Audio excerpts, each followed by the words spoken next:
Don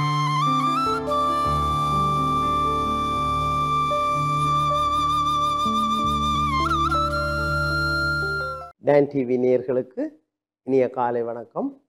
இன்றைய நாள் மகிழ்ச்சி பொருந்திய நாளாக, இன்பமான நாளாக அமையட்டும். அப்போ மனித வாழ்க்கையிலே இன்பமும் துன்பமும்,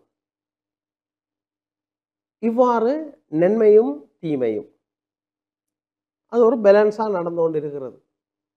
இதனூடாக நாங்கள் நன்மைகள் கிடைக்கின்ற பொழுது மகிழ்ச்சியாக இருக்கிறோம், துன்பங்கள் கிடைக்கின்ற பொழுது அதை சவாலாக ஏற்று அந்த பிரச்சனையை தீர்ப்பதற்கான செயற்பாடுகளில் ஈடுபடுறோம்.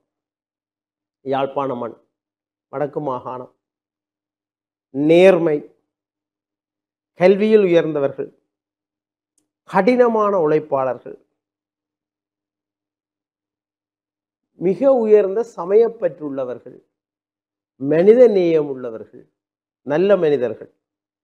இதுதான் எங்களுடைய யாழ்ப்பாண கலாச்சாரம். இலங்கை முழுவதும் வெள்ளக்காரர் இருக்கின்ற பொழுதும் மிக உயர்ந்த பாடசாலைகள், மிக உயர்ந்த விழுமியங்கள், மிக உயர்ந்த நீதி நியாயம் தர்மம் பொருந்திய இடமாக எமது மண் இருந்த மண் இன்று எப்படி இருக்கிறது பாருங்கள். பத்திரிகைகளை பாருங்கள், ஊடகங்களை.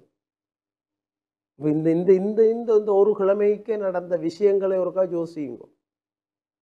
கொலைகள், நகைக்காக கொலை, தற்கொலை, போதைப்பொருள் பாவனை, மிக மோசமான மதுவுக்கு அடிமையாகிறது, குடும்பத்தில் சண்டை, தற்கொலைகள்.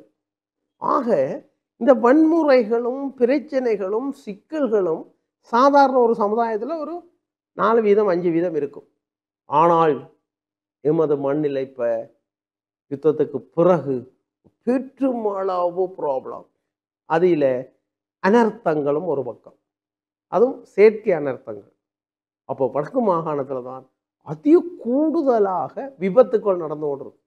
அக்கறையினம், பொறுப்பில்லை, அவதானம் இல்லை, பெற்றோர் சரியாக பிள்ளைகளுக்கு கைட் பண்ணி விடுறதில்லை, அந்த பெரிய மோட்டார் சைக்கிள்களில் மின்னல் வேகத்தில் ஓடுறது.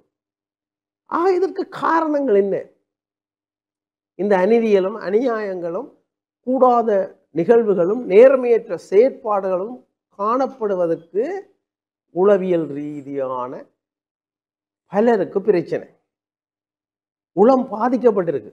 அது யுத்தம், பொருளாதார பிரச்சனை, இன்னும் சமூக பிரச்சனை, தனியார்களுடைய பிரச்சனையினால இந்த உளவியல் ரீதியாக பாதிக்கப்பட்டவர்கள் தான் அதனுடைய வெளிப்பாடாக இந்த தீய செயல்களில் கூடுதலாக ஈடுபடுகிறார்கள். அப்ப தீய செயற்பாடுகளில் குழுவாக இயங்குகிறார்கள்.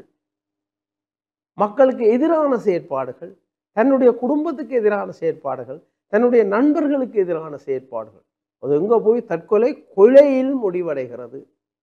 ஆக இப்போ பெற்றோர்களே, இதில் மிக முக்கியமானது வீடு, குடும்பம், குடும்ப அழகு.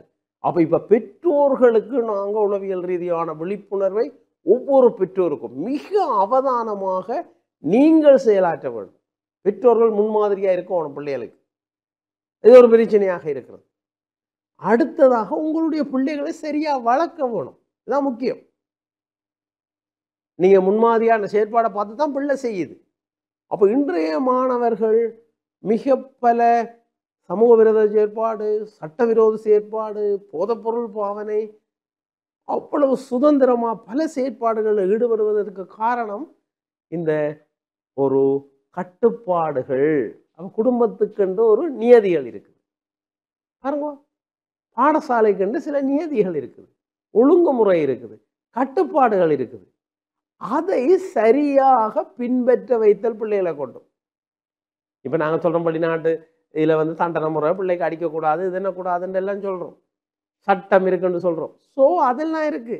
ஆனால் வீட்டு முறையில் ஒரு முறைமை இருக்குத்தானே, பாடசாலை முறைமையில் அதிபர், ஆசிரியர், அங்கே ஒழுக்க குழு இருக்குது, அதுக்கு மேலே கல்வி படிப்பாளர்கள் இருக்கிறார்கள். மிக அழகாக, மிகச் சரியாக, மிக ஒழுங்காக இந்த பிள்ளைகளை நாங்கள் வழிநடத்தலாம். ஆகவே நாங்கள் எல்லோரும் விழித்துக் கொள்வோம். நன்றி, வணக்கம்.